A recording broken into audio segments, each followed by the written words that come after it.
Assalomu alaykum akalar. Captiva 2.4 mashinasini olib qo'yganmiz. Bularda muammo bo'layotgan sep ashibga chiqyapti-da. Sep ashibga beryapti.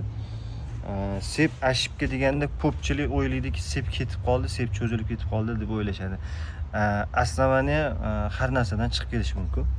Bularda yangi sep qo'yilgan, ko'rayotgan bo'lsangiz, aslida sep cho'ziladi. Mana bu narsalar uncha-muncha ketadigan narsa emas. To'g'ri, bu cho'nchiga bo'lib qilib qilingan. Sep almashtirilganda bunda bitta xato bo'layotgan narsasi, bularda eng birinchi bo'lib ketadigani bu pompa va sepni balanslovочный gruzi bor. Pastda ikkinchi sepda. Ana o'shani mana shu natijalar ketib qoladi. Mana shu natijalar ketib qolgani hisobiga balanslovочный gruz joyida bo'lmaydi-da. Balanslovочный gruz joyida bo'lmagandan keyin sep sakrab ketib qolib, mashinaga qaltirab vibratsiya berib, mashina tiniq holatda ishlamaydi. Shuning uchun iloji boricha sepga oshtirdinglarmi, nima bo'lishidan qat'iy nazar mana shu natijalarini yengil qo'yib olinglar. Sep natijalarini cho'nchiga ortiqcha ziyon bo'lib, ertaga sarsongarchilik boshlagan.